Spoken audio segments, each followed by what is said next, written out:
Assalamualaikum teman-teman. Kami dari kelompok 12 akan melanjutkan materi yang telah dijelaskan oleh kelompok 11 pada minggu kemarin, yaitu mengenai menguraikan hakikat sastra dan kekacauan peristiwa.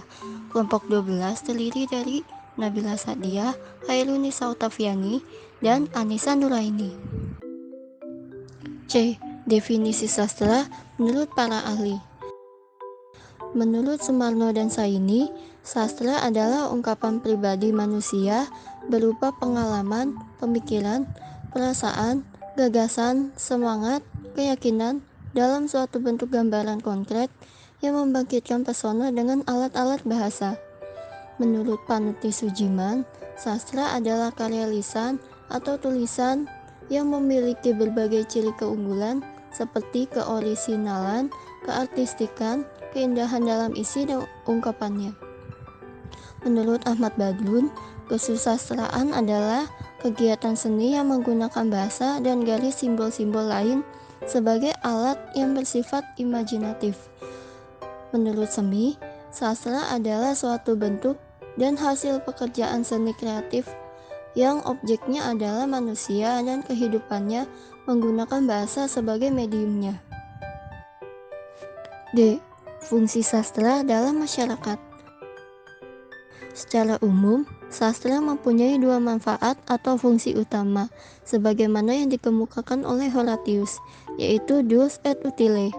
Duos berarti sangat menyenangkan atau kenikmatan, sedangkan utile berarti isinya bersifat mendidik. Bresler menyebutkan dua fungsi tersebut dengan istilah to teach, yang artinya mengajar, dan to entertain, yang artinya menghibur.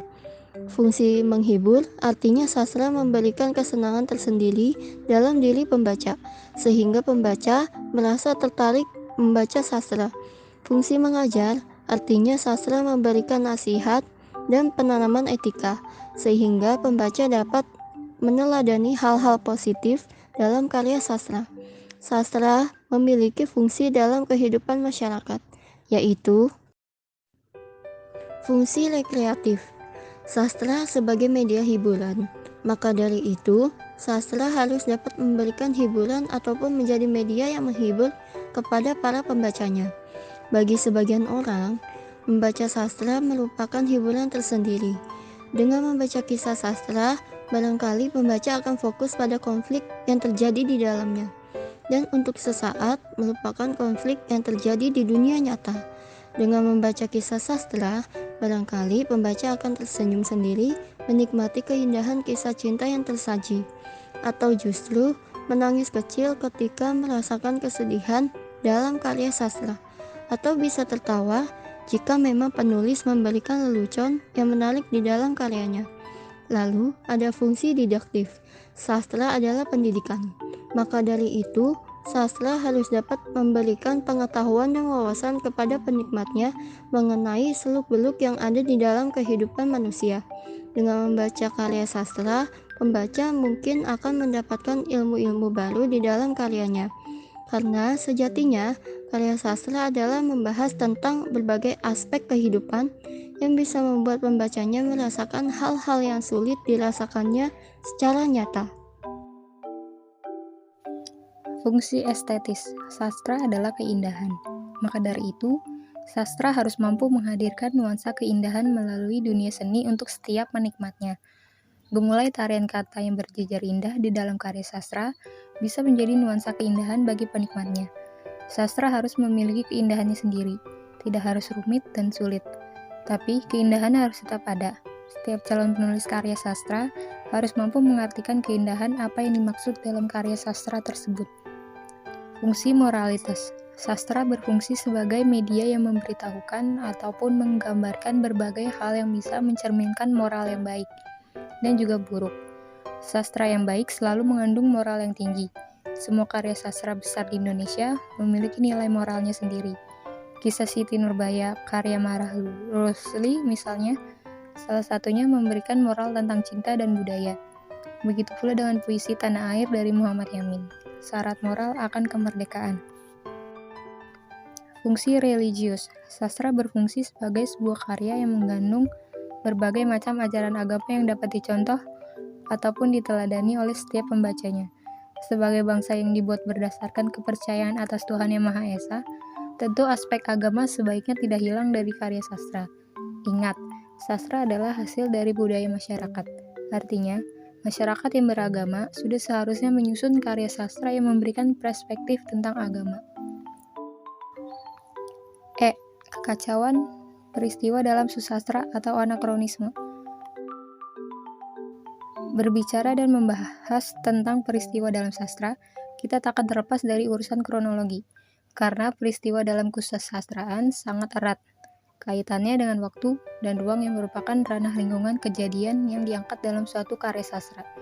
Membahas tentang peristiwa berarti kita akan berbicara tentang rentang waktu, urutan waktu, serta peristiwa-peristiwa yang terjadi dalam lingkup waktu yang hal dibicarakan. Dalam kesusastraan, hal ini dikenal sebagai alur atau plot yang erat, kaitannya dengan latar belakang atau setting. Baik, saya Anissa Nuraini akan menjelaskan pembahasan dari sebelumnya. Beberapa istilah berkaitan dengan waktu dan peristiwa dalam sastra.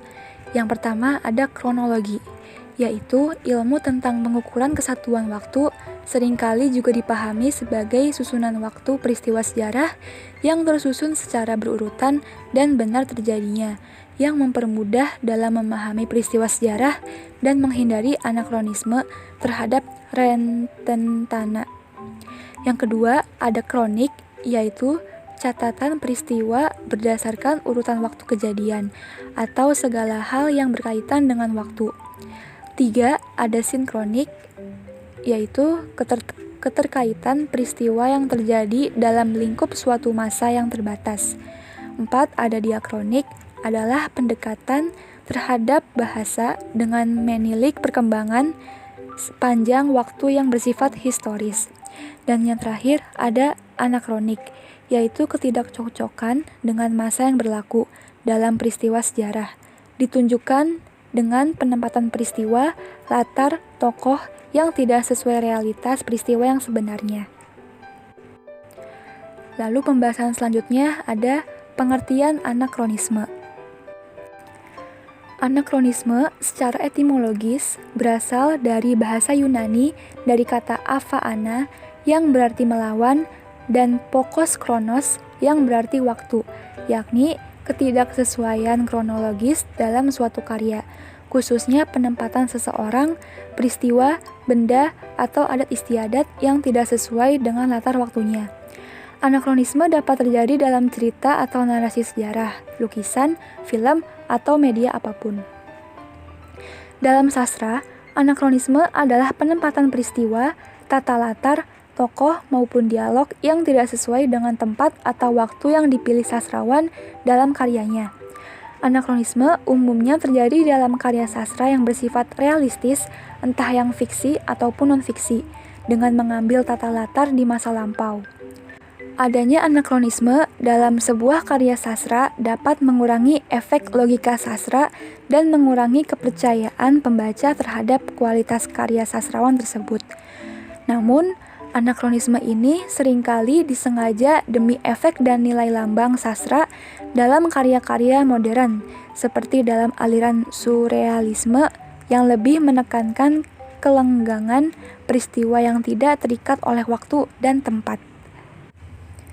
Menurut Kamus Besar Bahasa Indonesia, anakronisme adalah pertama, hal ketidakcocokan dengan zaman tertentu, dan yang kedua adalah sastra, penempatan tokoh, peristiwa, percakapan, dan unsur latar yang tidak sesuai menurut waktu di dalam karya sastra. Contohnya Malin Kundang mengendarai Ferrarinya dan mengirim BBM kepada istrinya. Anakronisme pada dasarnya merupakan kelemahan dan menurunkan kualitas sebuah karya sastra.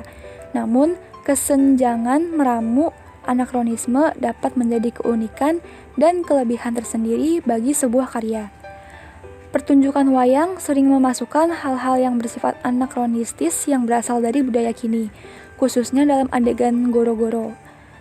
Unsur-unsur anakronisme dapat menjembatani imajinasi audiens terhadap cerita wayang dengan sesuatu yang bersifat kekinian atau untuk menunjukkan bahwa kesenian wayang tidak ketinggalan zaman.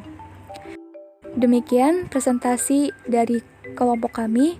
Kurang lebihnya mohon maaf. Wassalamualaikum warahmatullahi wabarakatuh.